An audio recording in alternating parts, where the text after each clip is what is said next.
নীতি নেই দুর্নীতি ছাড়া। আর সেই দুর্নীতির আজকে কায়েম করার জন্য তিনি লুটতন্ত্র তৈরি করেছেন। আমরা সেই দুর্নীতির বিরুদ্ধে লড়ছি।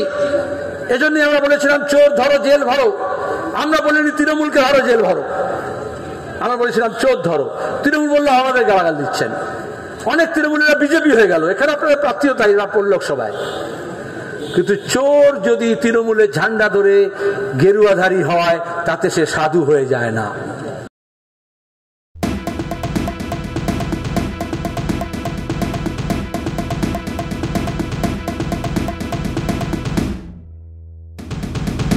আমার নয়, আমাদেরই আসতে বিলম্ব হলো, তার জন্য ক্ষমা প্রার্থী।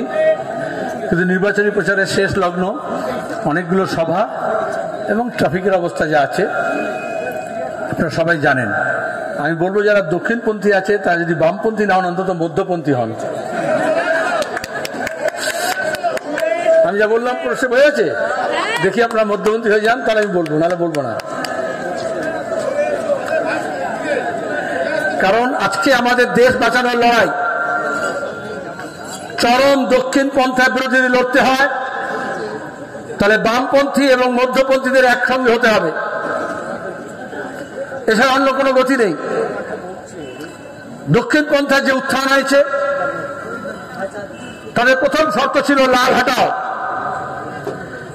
কারণ এই যে কোয়ালিশন, এই যে বিরোধী ঐক্য, এটা একমাত্র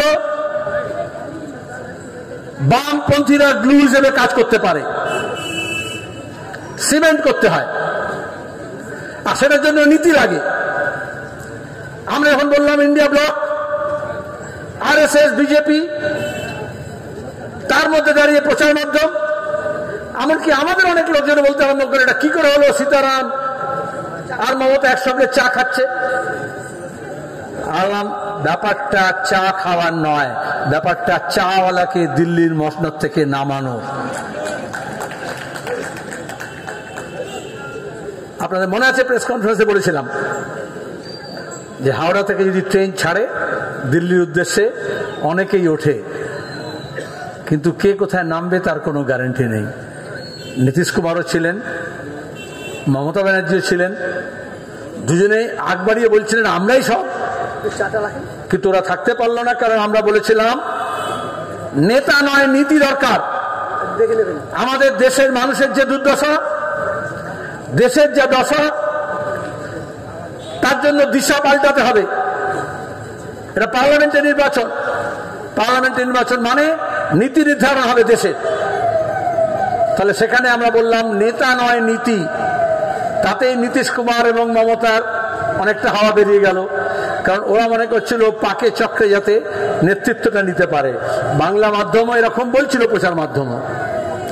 দুই, আমরা বললাম এটা কোনো সর্বভারতীয় সমঝোতা নয়, think together but strike separately। আমাদের রাজ্য, বিভিন্ন রাজ্যের রাজনৈতিক অবস্থান বৈচিত্র্যপূর্ণ। আমরা আমাদের দেশের সমাজ, সংস্কৃতি, অর্থনীতি, রাজনীতি, ইতিহাস, তার যে বৈচিত্র্য তাকে উদযাপন করি। আমাদের দৈনন্দিন দিন যাপনের জন্য আমাদের এটাই সভ্যতার ভিত্তি। নানা ভাষা, নানা মত, নানা পরিধান, বিবিধের মাঝে দেখো মিলন মহান। আজকে সান পরিবার, আরএসএস একটা ফ্যাসিবাদী কর্মসূচি নিয়ে আমাদের এই বৈচিত্র্যকে ধ্বংস করতে চাইছে। আমাদের পোশাক আলাদা, আমাদের খাদ্যাভ্যাস আলাদা, আমাদের উপাস্য আলাদা, উপাসনা পদ্ধতি আলাদা, রীতিনীতি আলাদা, ভাষা আলাদা।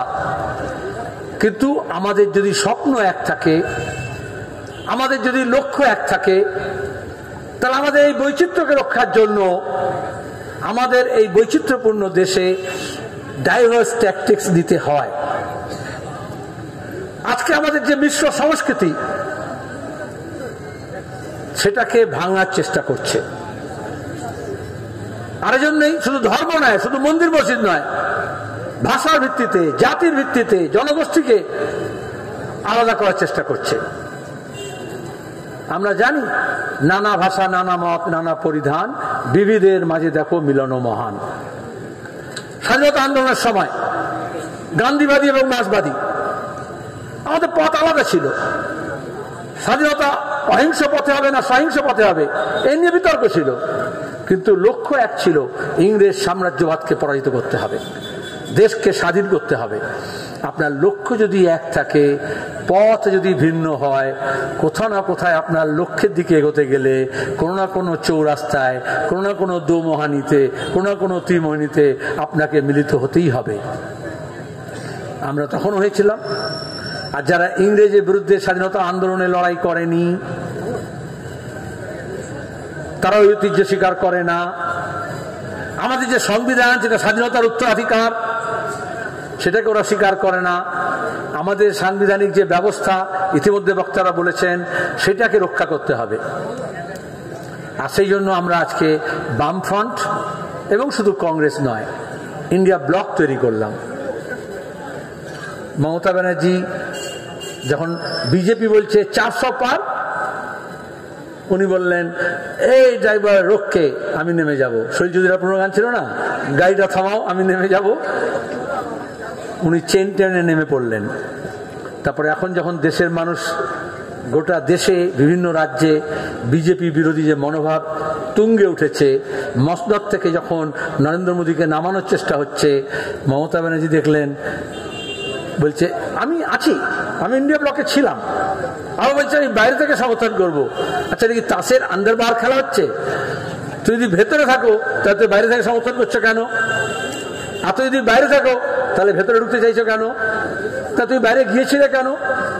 আচ্ছা, তুমি রাজধানী ট্রেন থেকে নেমে গেলে, এ তো আর টোটো অটো নয় যে তুমি হাত দেখালেই থেমে যাবে। তো গাড়ি তো অনেক দূর এগিয়েছে দিল্লির দিকে। এখন বলছেন আমি উঠবো। এখন যদি উঠবার চেষ্টা করেন, তো ওনার তো রিজার্ভেশন ক্যান্সেল হয়ে গেছে, তাহলে তো বিনা টিকিটের জন্য জেলে যাবেন। আর উঠতে চাইছেন এই জন্যই, যাতে জুলাই মাসের মধ্যে জেলে তাকে না যেতে হয়, তার ভাইপোকে না যেতে হয়, তার ভাইপো বউকে যাতে না যেতে হয়। তৃণমূলের কোনো নীতি নেই দুর্নীতি ছাড়া। আর সেই দুর্নীতির আজকে কায়েম করার জন্য তিনি লুটতন্ত্র তৈরি করেছেন। আমরা সেই দুর্নীতির বিরুদ্ধে লড়ছি। এজন্যই আমরা বলেছিলাম চোর ধরো জেল ভরো। আমরা বলিনি তৃণমূলকে ধরো জেল ভরো, আমরা বলেছিলাম চোর ধরো। তৃণমূল বললো আমাদের গালাগাল দিচ্ছেন। অনেক তৃণমূলীরা বিজেপি হয়ে গেল, এখানে আপনাদের প্রার্থীও তাই পড়ল লোকসভায়। কিন্তু চোর যদি তৃণমূলের ঝান্ডা ধরে গেরুয়াধারী হয়, তাতে সে সাধু হয়ে যায় না। প্লিজ চুরি করবেন না। একজন কন্টেন্ট ক্রিয়েটার অত্যন্ত কষ্ট করে তার কাজকে এগিয়ে নিয়েছে, তাই তার কাজকে সাপোর্ট করুন, তার কাজকে ভালোবাসুন, কিন্তু তার কাজ নিজের চ্যানেলে তুলে দেবেন না। কারণ জানবেন, পাইরেসি কিন্তু একটা অত্যন্ত দণ্ডনীয় অপরাধ। আপনারা দেখছেন আওয়াজ, রোজকারের হক কথা। For more updates about Awaaz, please subscribe our YouTube channel Rajshekhar thali.